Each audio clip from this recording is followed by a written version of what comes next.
Perdón, creo que estaba hablando solo.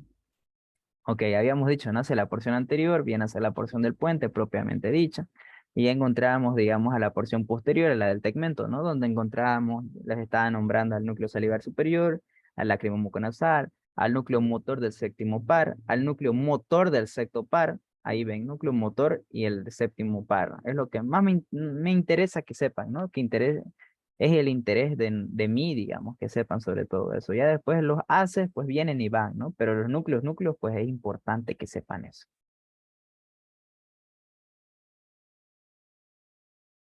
Ok, ¿no?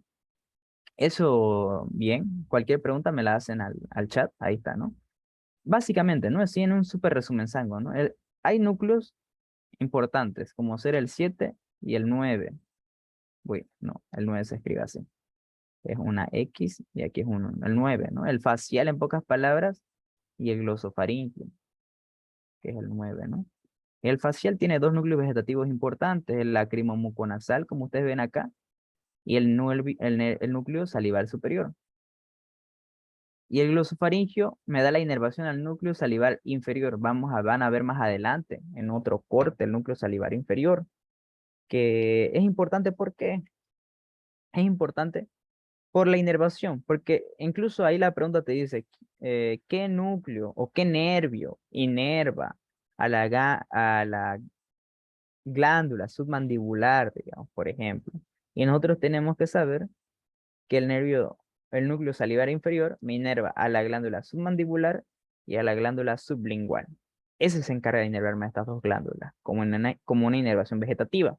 Mientras que el facial me encarga de inervarse al famoso lacrimomuconasal y al núcleo salivar superior, o sea, a todo el conducto lacrimomuconasal. Él se encarga y se encarga de la glándula parótida a través del núcleo salival superior. Básicamente eso en pocas palabras. Ese era un corte a nivel del perdón, ese era un corte a nivel del colículo facial, en pocas palabras. Después ya teníamos esto, ¿no? Lo del trigémino que nosotros estábamos viendo, ¿no? Perdón, la moto. El núcleo motor superior del séptimo par que nosotros habíamos encontrado, ¿no? Ahí está, se entrecruzan la fibra, el geniculado, que es sobre todo eso. Ahí teníamos, esto ya es el del tercer corte. Esto del tercer corte. Ujú. Esto del tercer corte es a nivel del núcleo masticador del quinto par craneano. Y ahí es lo que importa, ¿no? Ahí en este corte que me interesa saber en el puente. Que a este nivel yo voy a encontrar el núcleo masticador. Que básicamente, ¿cuál es el masticador? Es el único núcleo motor del trigémino, porque se encarga exactamente de esa motricidad. Ustedes se acordarán, se encarga entonces de la inervación al temporal, al pterigoideo lateral, al pterigoideo medio, ¿no? Y al masseterino en todo caso. Ese núcleo masticador, o sea, ¿qué núcleos tenemos en este corte? Vamos a tener el núcleo masticador, a un núcleo sensitivo, también del trigémino, y en el núcleo sensitivo del trigémino, en pocas palabras, el núcleo masticador, ¿no? Antes de irnos al sensitivo, ya les dije, ¿no? El núcleo masticador, pues el núcleo motor, uno de los más grandecitos, pero el sensitivo le gana, ¿no? Le gana en grosor a este, ¿no? Este núcleo masticador va a sinapsar con el ganglio de Gasser, como ya sabrán, y me va a dar inervación a los cuatro músculos masticadores, ¿no? Al temporal, al pterigoideo lateral, pterigoideo medio y al masseterino. El núcleo sensitivo. El núcleo sensitivo va a tener una rama dendrítica o periférica de afuera, ¿no? Y una rama central o axónica. La rama dendrítica, pues me va a dar, bueno, antes de eso, ¿no? Perdón. La rama dendrítica, pues me da los ramos nerviosos que eran el nervio oftálmico, el nervio maxilar y el nervio mandibular. Eso me olvidé anotarlos acá. El nervio oftálmico, el nervio mandibular y el nervio maxilar. Bueno, este viene de segundo, este viene de tercero, por orden. Son los nervios que me dan, ¿no? Como ramas periféricas, porque son las que yo llevo para que me inerven. Y ya la parte más axónica, pues vienen a ser las fibras sensitivas que me dan, ¿no? Las axónicas vienen a ser estas que vienen como de forma centrípeta y me dan la sensibilidad, en pocas palabras. Mientras que las dendríticas son más que todo ramas eh, periféricas o eferentes, en pocas palabras. Y ahora sí, esta es otra pregunta de examen. ¿Cuáles son los núcleos sensitivos del quinto par? Esa es otra pregunta de examen. ¿Cuáles son? El núcleo sensitivo en masa, que vienen a ser este núcleo sensitivo en masa, vienen a ser dos columnas grises, ¿no? Dicen que vienen a estar aquí en comunicación con las ramas dendríticas.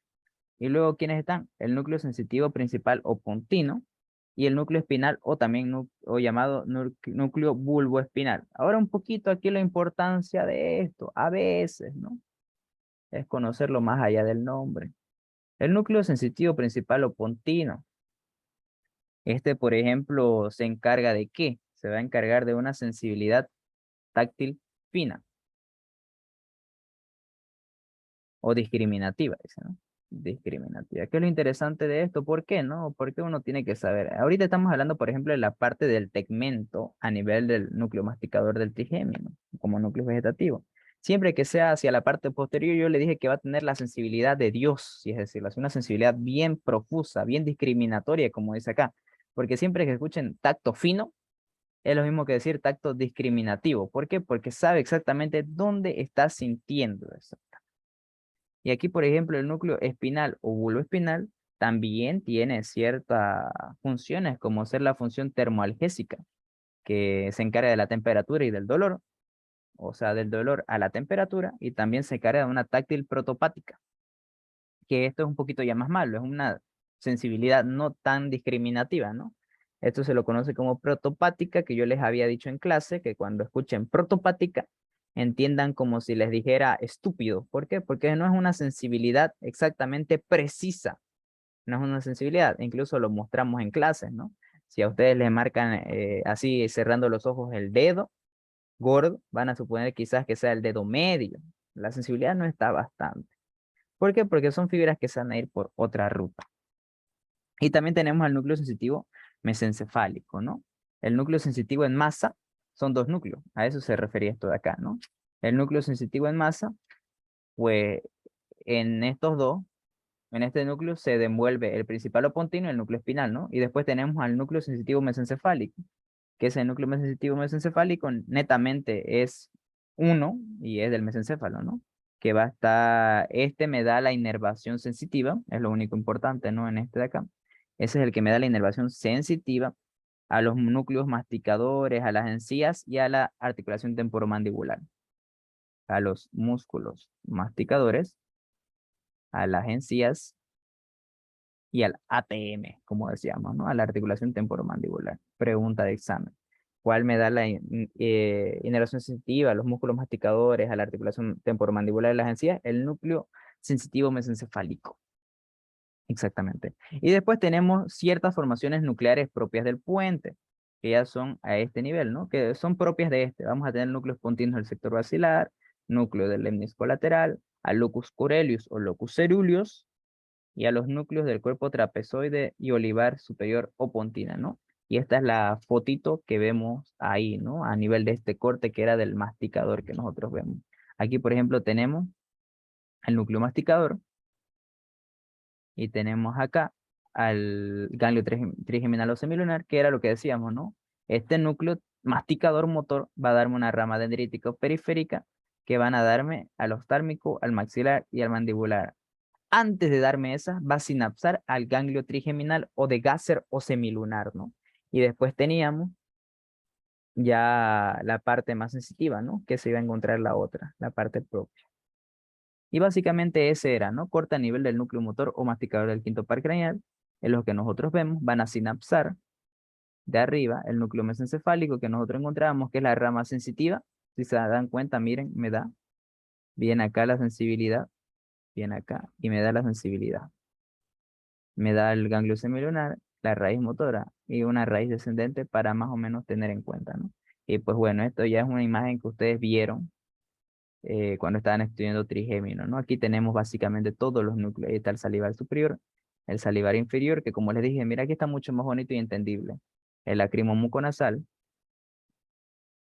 y el salivar superior, estas dos van a sinapsar con el facial. Aquí también. Viene y sinapsa al facial, dándome la inervación por el nervio lingual a la glándula parótida. Aquí está. Mientras que el otro, que viene a ser el núcleo salivar inferior, viene aquí al noveno par y me da, ¿no? La inervación. Básicamente es eso lo que teníamos que hablar. Y ya después ya es la rama oftálmica, eso es lo que ustedes ya han visto en anatomía, ¿no? Y con eso concluimos el tema de puente. Ahora vamos a entrar al tema de mesencéfalo. Mesencéfalo. En mesencéfalo no se hacen muchas preguntas, así que no vamos a quedarnos mucho tiempo en la configuración interna. En el que vamos a tardarnos más va a ser en cerebelo. En cerebelo hay, incluso el propio título te dice, ¿no? Que es un órgano de los 10, 3, porque tiene 10 funciones en las cuales son 3, 3, 3, 3 toditas. Ahí tenemos, ¿no? El mesencéfalo viene a ser ya la parte más superior, está en la parte más del segmento superior del todo tallo encefálico. Esto va a estar separado de dónde. Aquí está, perdón, ahí está, ¿no? El mesencéfalo ya viene a ser la parte superior. Como límite inferior hacia la cara anterior va a ser lo que habíamos hablado, el surco ponto mesencefálico o punto peduncular, ¿no? Y se va a estar encontrando por arriba como límite al diencéfalo, que ya va a ser la siguiente estructura que estudiaríamos después del cerebelo. Esta cara anterior va a estar en relación con quién? Va a estar en relación con un surco que va a ser el surco pontopeduncular, como le dije, ¿no? El surco pontopeduncular. Y hacia afuera va a estar en relación, ¿no? Con lo que viene a ser la emergencia del cuarto par. Aquí está, cuarto par craneal. Es lo que nosotros vemos, ¿no? La forma es de un cilíndrico alargado, engrosamiento. Ah, perdón, esto es, me olvidé sacarlo, esto es de médula espinal, por así. Vamos a tener ¿qué? Vamos a tener hacia la parte superior, ya estando en relación con el quiasma óptico sobre todo. La longitud, aquí se los voy a anotar nomás porque estaba mal dicho. Viene a ser de 15 a 18 milímetros de longitud. No es bastante chiquito, no es bastante grande, es de 1,5 centímetros en pocas palabras. Y tiene una anchura de 2,8 centímetros. Sí es un poquito más ancho, ¿no? Es mucho más ancho que largo. Y viene a ser eso, ¿no? Y bueno, sigamos. Esto también tiene una división, ¿no? Esta va a ser un poquito la división entre las caras y entre los cortes que vamos a realizarlo. Por ejemplo, la cara anterior o basal, que viene a ser esta de acá. Cara anterior o basal. Corresponde, como se nombra, a los pedúnculos cerebrales. Vamos a tener arriba, hay una imagen, ver aquí más adelante quizás. Es esta sobre todo acá, miren. Se los voy a marcar. Esta de acá, esos son los pedúnculos cerebrales. Con eso está relacionado.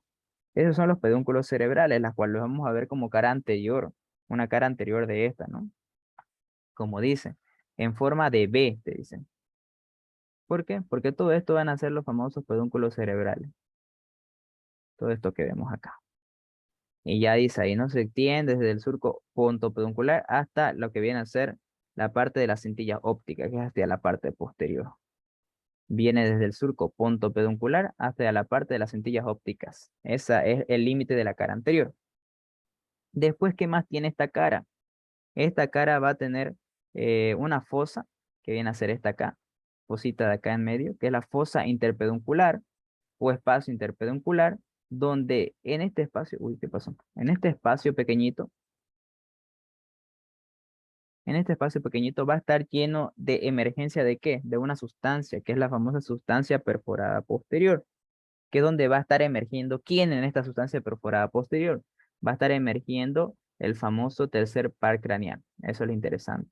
Algo interesante igual de esto, y que siempre lo habrán escuchado en pares craneales, justamente en este tallo encefálico, el cuarto par craneal, se da cuenta, miren, se viene hacia adelante, pero nace desde la cara posterior del tallo encefálico. Eso es algo interesante en esto, y se les sabe preguntar. El cuarto par craneal viene a ser uno de los, bueno, es el único par craneal que no nace en la cara anterior del puente, ¿no? Del tallo encefálico. Nace en la cara posterior y se va hacia la cara anterior. En la sustancia perforada posterior hacia afuera vamos a encontrar la emergencia del tercer par craneano, que dice que forma a través de una pinza, ¿no? Que está formada por la arteria cerebral posterior y cerebelosa superior. Eso también es pregunta de examen, ¿no? Si eso no se lo ve acá, pero se sabe preguntar eso. ¿Cómo está formado esto? Está formado a través de una pinza. Exacto. Está bañada esta cara de líquido cefalorraquídeo y demás. No hay casi más datos que podamos encontrar esto, ¿no? Después tenemos la cara posterior, que viene a ser más o menos, no, no, esta, la cara posterior. La cara posterior tiene así como unos cuadraditos, yo digo, se asemeja a unos cuadraditos marcados de esos que van al gimnasio, ¿no? Tienen esa formita muy bonita, miren. Bien acá, bien acá, bien acá y bien acá. Ahí está. Son los cuadradiños de lo que viene a ser en la cara posterior del mesencéfalo. Estos se lo conocen como colículos o tubérculos cuadrigeminales, ¿no? Son ovoideos y voluminosos. Estos van a estar en relación con la glándula pineal. Es lo más importante que tienen que conocerlo, ¿no? Y van a estar en relación hacia la parte más inferior con lo que era la parte superior del puente del cuarto ventrículo, ¿no? Del puente pontino. ¿Por qué? Porque está en relación con el velo medular superior o válvula de Busens, como se llama, ¿no? Y esto es pregunta de examen, lo siguiente que voy a decir. Hay colículos anteriores y hay colículos posteriores. De estos colículos anteriores van a haber fibras que se van a extender y esas fibras se las van a conocer como brazos coliculares anteriores, de los que nacen de los colículos anteriores, y de los colículos posteriores van a nacer los brazos coliculares posteriores. Estos brazos coliculares anteriores, este brazo colicular posterior, perdón, va a estar conectándose con lo que era el cuerpo geniculado medial, exacto, cuerpo geniculado medial.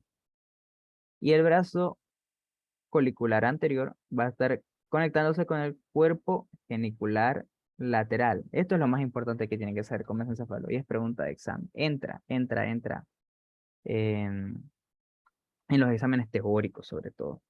Básicamente eso, ¿no? Vamos a hablar más adelante porque ahorita no me acuerdo, voy a ir acordándome con las diapositivas que fui armando, que uno se va hacia la parte del equilibrio y otro se va hacia la parte de la audición. Con eso están conectados. Pero lo importante es que sepan que el brazo colicular anterior se sinapsa con el cuerpo geniculado lateral y el brazo colicular posterior sinapsa con el cuerpo geniculado medial, que viene a ser lo más importante. Y después tenemos una cara lateral, que es esta, la cara lateral, que vamos a encontrar aquí está, miren. El brazo colicular anterior y el brazo colicular posterior que está conectado con el colículo anterior y el colículo posterior con el cuerpo geniculado lateral y con el cuerpo geniculado medial. Es lo que vieron, ¿no? Y a eso y hay un triángulo pequeño que nace ahí abajo que se llama triángulo del lemnisco lateral, como hayamos visto. Se me olvidó decirle, ¿no? Esta cara lateral, lo más importante que es, esta cara lateral va a estar en relación con el lóbulo temporal, con el lóbulo auditivo, ¿no? Y exactamente con una hendidura que se la conoce como una hendidura de Bichat, que es la hendidura de los dos grandes lóbulos que nosotros vamos a encontrar. Después, ¿qué más? Después ya tenemos sobre todo a las extremidades, ¿no? Esta es la extremidad superior, esto ya es un esquema funcional, como dicen. La extremidad superior que está relacionada con el mesencéfalo, la región subtegmentaria del diencéfalo y la extremidad inferior que está relacionada con el puente, ¿no? Era lo que nosotros veíamos. A ver, ¿dónde está el esquema parasagital del tronco? Aquí está. Después, ¿qué vamos a encontrar hacia la cara superior? Esto es lo interesante, ¿no? Hacia la cara superior vamos a encontrarnos ciertas características principales, donde viene a estar el núcleo rojo, el acueducto mesencefálico y los colúculos anteriores hacia la parte anterior, ¿no? Después teníamos el espacio interpeduncular, que era un espacio en forma de V, y hacia atrásito de la parte del núcleo rojo vamos a encontrar la sustancia negra, ¿no? En el núcleo rojo va a estar relacionado lo que era el complejo rojo, ¿no? De aquí, este núcleo rojo va a despegarse una fibra importante, que son las rubroespinales, que son fibras extrapiramidales. Siempre que escuchen rubro, significa rojo. Es lo mismo que rojo. Habrán escuchado el médula espinal que decía rubro espinal, era no rojo espinal. Básicamente sí era rojo espinal, pero era como para que entiendan que eso salía del núcleo rojo. Eso era lo más interesante que tenían que tener ahí en cuenta, ¿no? Ok. Vamos a ir entonces empezando así hablando de los cortes, ¿no? El primer corte que se realiza a nivel de los colículos cuadrigeminales, que no es este de acá, sino este más nada. Este de acá. Aquí están los colículos cuadrigeminales. Aquí está corta a nivel del colículo cuadrigeminal anterior y corta a nivel del colículo cuadrigeminal posterior. ¿Qué es lo interesante de estos cuadrigeminales posteriores? Exactamente en el cuadrigeminal posterior, ¿no? Hay ramas aferentes y hay ramas eferentes, ¿no? Las ramas aferentes que van a ser las que lleguen y las ramas eferentes que son las que van. Lo importante se los voy a colocar acá. Hay ramas aferentes, como les dije, en este corte del cuadrigeminal posterior. Entre las ramas aferentes vamos a encontrar dos fibras que son las más importantes. Son cuatro, pero son dos fibras las más importantes. Una que viene a ser la córtico-colicular, que va de la corteza al colículo. Y la otra que viene a ser las intercoliculares, que son estas como fibras interneuronas que van a comunicar sus funciones de los colículos. Y después tenemos las eferentes. En estas eferentes hay una que es la más principal. En esta eferente está el haz tectoespinal, exacto. El haz tectoespinal. Tectoespinal. ¿Qué es lo interesante de acá?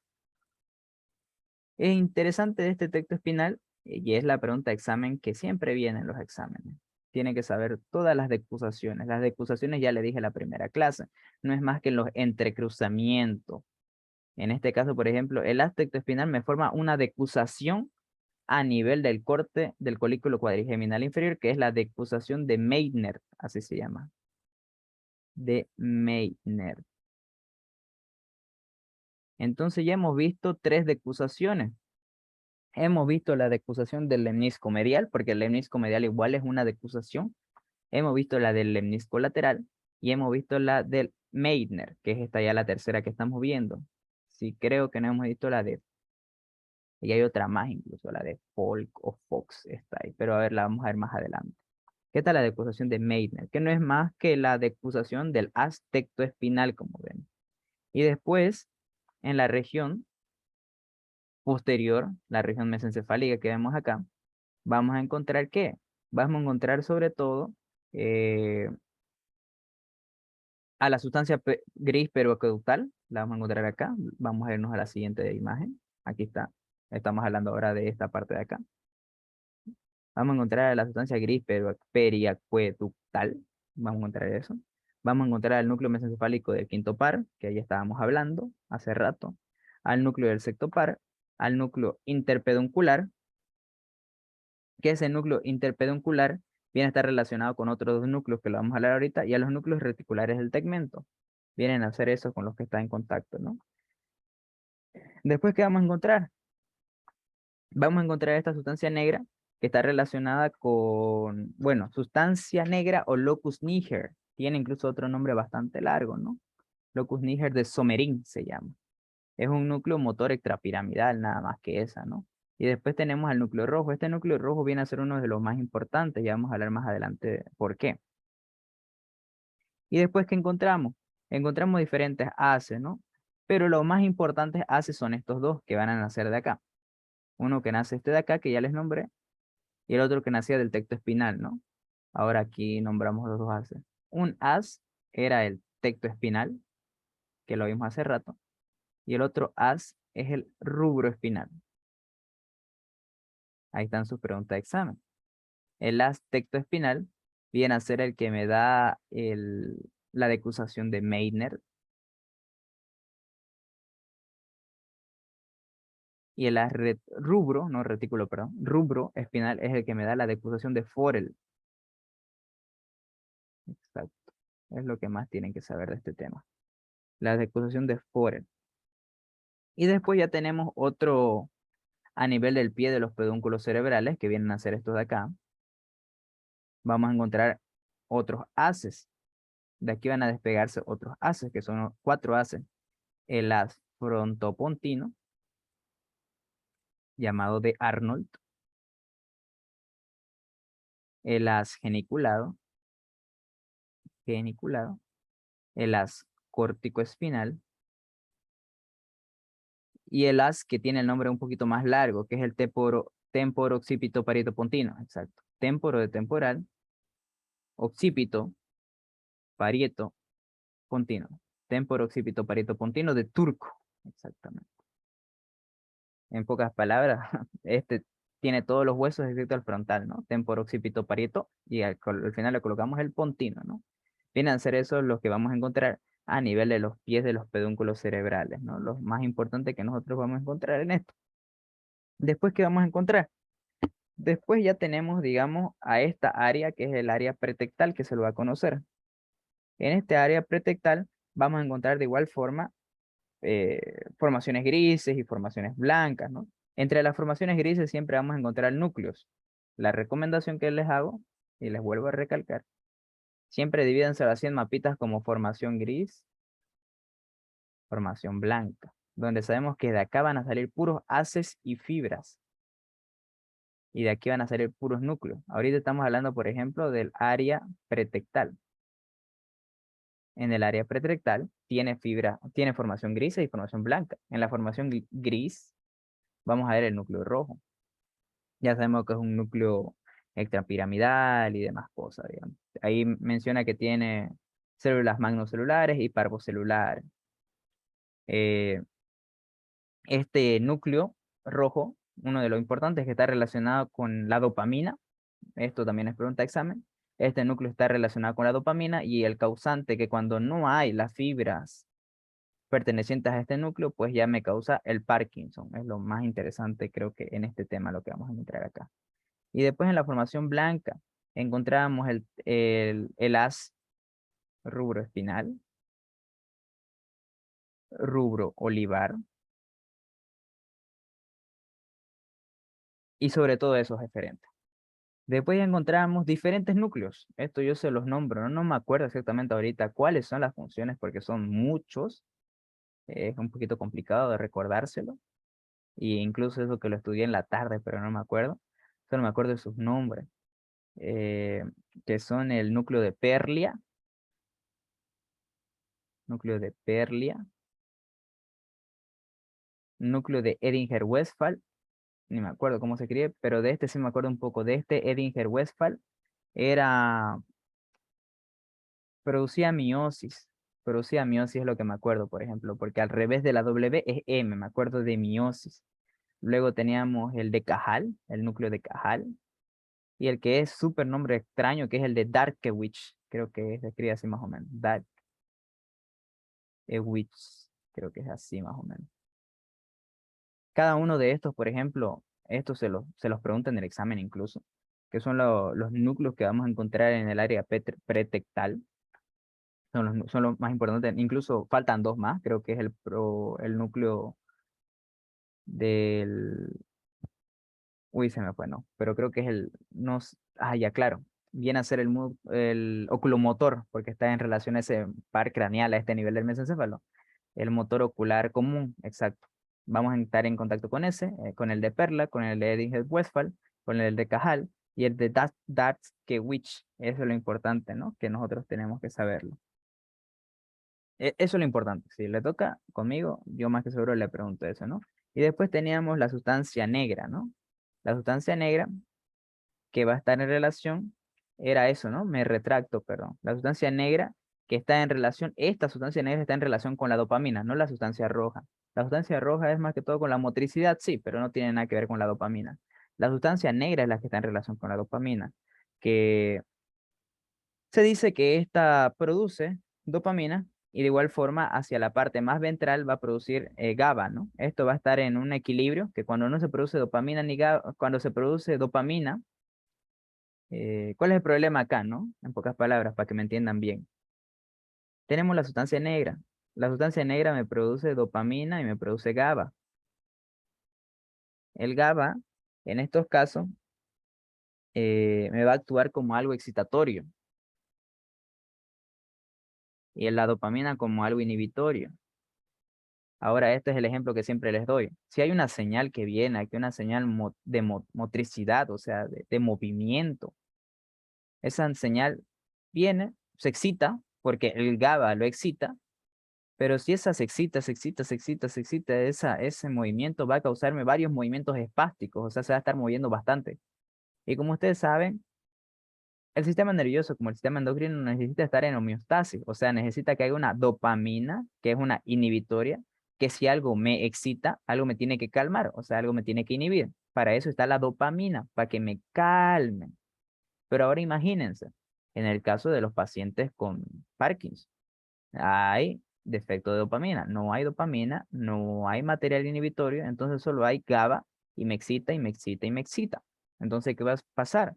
Va a haber mucha contracción muscular y eso es lo característico de estos pacientes con Parkinson. Están moviéndose cada rato, son movimientos espásticos que cada rato se contraen, se contraen y se contraen.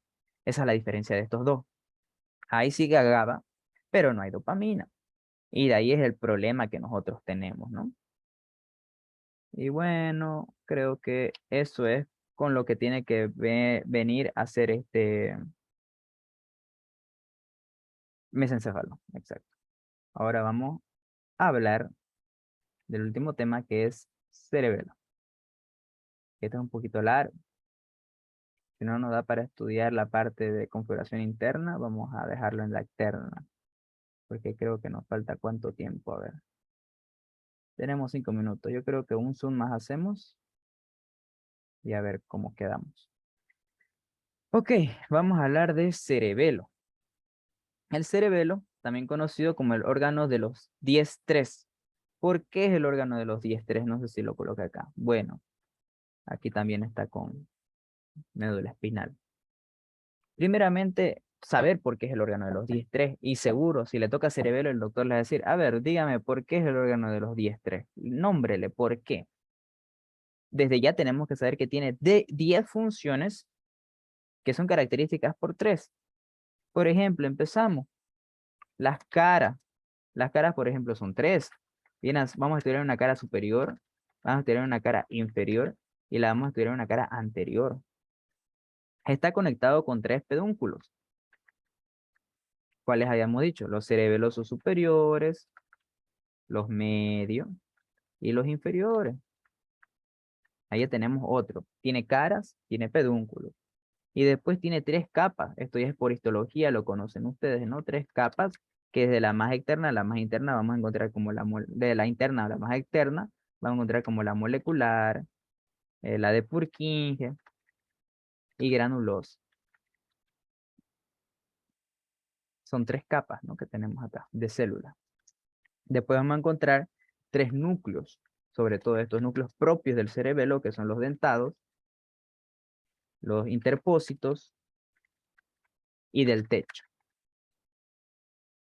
Vamos a encontrar que está dividido filogenéticamente en 3 partes. Se refiere por su antigüedad en cuántas partes está dividido filogenéticamente. En un arquicerebelo, paleocerebelo y neocerebelo. Como mnemotecnia, neo, acuérdense de new, o sea, es nuevo. El neocerebelo viene a ser uno de los últimos que se creó. Y el palio viene a ser, el arqui viene a ser uno de los más antiguos, exacto. Y después tenemos, según su división, ¿no? Vamos a encontrarla, se lo divide en una división cortical. Viene a ser la fosa vermiana, o bueno, la parte vermiana, la paravermiana y la lateral. Eso viene a ser de lo más interno hasta lo más externo. Luego vamos a encontrar ¿qué? Vamos a encontrar los síndromes, que son causados por las zonas filogenéticas, que ya viene a ser el síndrome arquicerebeloso, el paleocerebeloso y el neocerebeloso, para no escribir mucho, ¿no? Está la irrigación. La irrigación está irrigado por las cerebelosas posterior-inferiores, las cerebelosas medias y cerebelosas inferiores. Exacto, exacto, exacto. Espera, inferiores, superiores, superiores, mil disculpas, superiores, me estoy equivocando, superiores. Tenemos, ¿no? Entonces, recordar, ¿no? La irrigación es por las cerebelosas posterior-inferiores, por eso ya no son inferiores, están las posterior-inferiores, las medias y las superiores, son la irrigación. Y después tenemos lo más importante, las 3 funciones del cerebelo, una que es equilibrio, tonicidad y coordinación.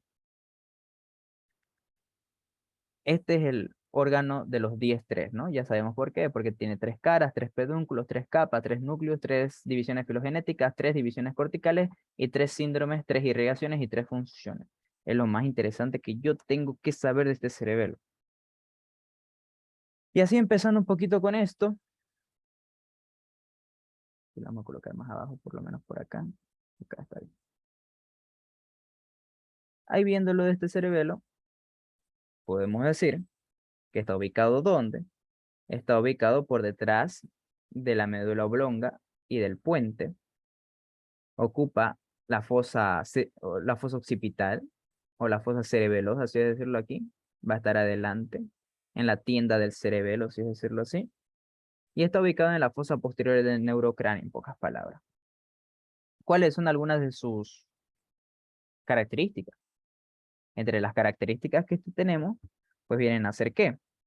Vienen a ser que su diámetro viene a estar de 10 centímetros, pesa 140 gramos, o sea, pesa mucho más que la médula oblongada, pesa mucho más que el puente, pesa mucho más que el mesencéfalo, incluso pesa mucho más que la médula espinal. La médula espinal pesaba entre 70 y 80 gramos. Este pesa 140 gramos. Una coloración blanquecina y la consistencia es semejante al cerebro, ¿no? Es lo más interesante que podemos conocerla de esta. Ahora yéndonos a la siguiente imagen que podemos verla acá. Esta va a estar descansando sobre su vermis. Este es el vermis superior. Esta va a estar descansando sobre su vermis. Esta es la representación de un gusano, por eso se llama vermis. En la antigüedad al gusano se lo conocía como nombre del vermis, se lo conocía. Y así vamos a ir estudiando en las diferentes caras. Esta, por ejemplo, es una cara inferior. Vamos a ir colocando una cara superior. Este es el esquema, como dice, de la cara superior del cerebelo. Como vamos a encontrar primeramente la língula. Eso es el límite anterior de la cara superior. Esto es lo primero que tienen que saber. ¿Cuáles son los límites de las